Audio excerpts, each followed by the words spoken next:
L'aberration a définitivement régné dans les actions de la NOCI, à commencer par le démarrage de ses activités. L'entrepreneur Baratal nous offre ici son témoignage de la genèse des travaux de la NOCI. Nous avons été appelés, nous, j'entends les majors, les 4 majors du BTP.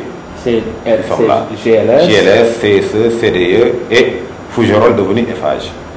Nous avons été sollicités pour aider la NOCI à confectionner des dossiers pour solliciter un financement qui était supposé être des dons pour le Sénégal. Une fois qu'on nous a approchés donc pour nous faire cette proposition et qu'on a accepté, on nous a demandé, après nous avoir fait faire un tour de tous ces projets à réaliser, de nous réunir, de retourner nous réunir dans une salle et de faire chacun son choix sur le tronçon sur lequel il voulait s'engager. Moi, j'ai pris pour le compte de mon entreprise l'engagement de faire l'étude de la route aéroport Mamel. CSE a choisi de faire l'étude de la VDN. CDE a dit qu'ils étaient intéressés par l'élargissement de la corniche. FH, qui était en son temps Fougerolles, a dit qu'il allait faire la route Atepa-Mamel. Qu'est-ce qui s'est passé entre-temps? Quelque temps après, on a vu qu'ils ont lancé des appels d'offres, financés non pas par des dons, mais par des fonds publics. Tout marché financé par ces 10 fonds publics est soumis à la règle de passation des marchés publics. Mais moi, ce que je n'ai pas accepté, c'est qu'on lance maintenant des appels d'offres et qu'on veuille que le partage qui était fait au préalable sur des bases claires, que j'ai définies tout à l'heure, et qui était une base légale, se fasse après avoir lancé un appel d'offres. Une fois qu'on lance un appel d'offres, tout ce que j'ai dit devient obsolète. Je ne peux pas, maintenant, après avoir refusé de rentrer dans cette entente, je ne peux pas préjuger de ce qui est fait par la suite. Je ne peux que constater que, in fine, les attributions des différents marchés après appel d'offres coïncident exactement avec le partage qui était fait avant. Donc, c'est quand on a lancé les appels d'offres et après avoir refusé de répondre à cette sollicitation d'entente de confrères que j'ai répondu sur le premier appel d'offres qui était lancé, qui était l'appel d'offres de la corniche, qui, soit dit en passant, n'est pas financé par un don quelconque d'un pays arabe, mais par un prêt du fonds cohésien au Sénégal, que je dois payer, que vous devez payer, que nos enfants devront payer. J'ai répondu, j'étais moins disant, ça a été dit et redit, on était moins disant à 16 milliards, on l'a attribué à 22 milliards à l'entreprise qui avait choisi au préalable de faire cette étude et de la proposer. On a répondu à l'appel d'offres de la VDN et là aussi, bien qu'on soit moins disant, l'appel d'offres a été attribué à CSE qui, comme je l'ai dit, annoncé plus tôt, comme par hasard, avait déjà opté pour faire l'étude de cette VDN. L'absurdité ne s'arrêta pas là. Le journaliste Abdoulatif Coulibaly nous en dit plus. Quand on vous dit, par exemple, les hôtesses de la NOCI ont été habillées à 400 millions de francs CFA, vous savez, c'est un mensonge. 400 millions de francs CFA, ça veut dire qu'il y avait 4000 hôtesses. Chaque hôtesse, on a dépensé pour elle 100 000 francs CFA. 100 000 francs CFA, c'est 4 tenues qu'ils vont s'habiller, chaque jour une tenue pendant 4 jours. La conférence a duré 2 jours. Si vous considérez qu'ils ont dépensé 150 000 ou 200 000 francs par hôtesse, c'est 2000 hôtesses qui ont été habillées. 4000 hôtesses, ça veut dire une hôtesse pour chaque participant à la conférence. C'est-à-dire pour chaque participant à la conférence, il y avait une hôtesse à sa disposition. Vous croyez que ça c'est vrai? Prenons le cas du bateau qu'ils ont accosté à Dakar.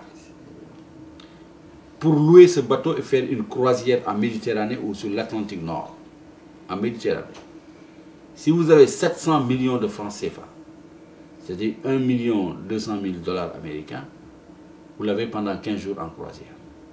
Pour 3 jours de location à Dakar, le bateau stationnaire à Dakar, ils ont dépensé 6 milliards 800 millions de francs CFA. Sur la VDN, non, autant pour moi, la corniche qui va vers la ville, ils ont pris un contrat, j'ai le contrat, de 3 milliards de francs pour faire les pavés et les accotements, c'est-à-dire les trottoirs. Le contrat de base de 26 milliards, de 25 milliards de départ, prévoyait également les pavés. Quand vous construisez une route, le marché de base que vous signez est un marché qui prévoit à la fois la route, c'est un tout. Vous ne pouvez pas signer un marché pour la route, c'est-à-dire le bitume, et un autre marché pour les accotements. Un trottoir est une composante de la route, comme la chaussée fait partie de la route. On ne peut pas faire deux marchés. Mais ils l'ont fait simplement pour répondre à leurs préoccupations personnelles et non pas pour répondre aux besoins du marché. Donc vous avez un contrat de 3 milliards 500 millions pour faire les accotements allant de Atepa Goudiaby jusqu'à la Mamelle, au tribunal. Et ça, vous avez payé 3 milliards. L'État a payé 3 milliards. Ensuite, il y a eu un contrat de base de 22 milliards pour faire la route, ça veut dire pour faire également les accotements et la route. Et ensuite, 9 milliards, 10 d'ailleurs, pour venir faire le tunnel parce qu'ils disent les calculs qu'ils avaient faits n'avaient pas intégré la complexité du tunnel. Comment un État sérieux peut-il décider de lancer des travaux et de ne pas faire toutes les études nécessaires, complètes, qui déterminent à la fois le prix, les prix, la dimension technique, la configuration technique, et venir nous dire c'est à la suite de ça. Il y a même des justificatifs dans le rapport qui disent la présence des cimetières a rendu davantage plus complexe et plus difficile notre tâche. Et ils sont partis comme si les cimetières n'ont existé qu'après le démarrage des travaux de l'ANOCI. Je vais vous donner un autre exemple. Ils construisent la route, la corniche et la fabrique. Un hôtelier privé s'installe à ses frais personnels et construit son hôtel. Pour entrer dans l'hôtel, le bout de route qui permet d'entrer dans l'hôtel, ils l'ont facturé à 215 millions à l'État du Sénégal qui l'a payé. C'est-à-dire pour permettre aux gens et aux véhicules d'entrer dans l'hôtel. La bretelle de 150 mètres, c'est l'État du Sénégal qui l'a construit. À 215 millions. Et ils le mettent dans le rapport pour justifier l'argent de 215 millions qu'ils ont. Je dis, il y a deux choses. Ou c'est vrai, auquel cas on doit les arrêter et arrêter l'hôtelier pour complicité. Ou ce n'est pas sérieux, ils ont bouffé l'argent. Vous savez, je fais l'objet de beaucoup d'attaques. Ces attaques me renforcent. Ces attaques me rendent service. Le jour où on ne m'attaquera plus... Parce que vous êtes le fils de... On m'attaque parce que je suis le fils d'Abdoulaye Wade, on m'attaque parce que peut-être aussi je suis compétent. Les aberrations ont continué. Durant le sommet, comme le souligne ici l'imam Baïnian, beaucoup de choses ont fait défaut. Il y a beaucoup d'actes qui ont frustré les participants, notamment la présence d'hôtesses très mal habillées, qui devaient s'occuper des hôtes.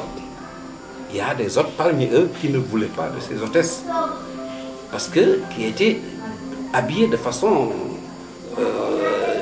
contraire au principe même de l'islam. Il y a aussi que ils ont organisé un bal pour marquer la fin de l'annonce. Tout le monde sait que organiser un bal ne peut pas relever d'actes considérés comme étant d'actes islamiques. Ils ont également perturbé le sommeil de tous les Sénégalais qui étaient aux alentours du stade d'amitié parce qu'il y avait un spectacle son et lumière qui n'a rien à voir avec l'islam. Ils n'ont pas aussi aménagé une pause prière, obligeant certains présidents, notamment le président iranien, il a quitté pendant la séance pour aller prier.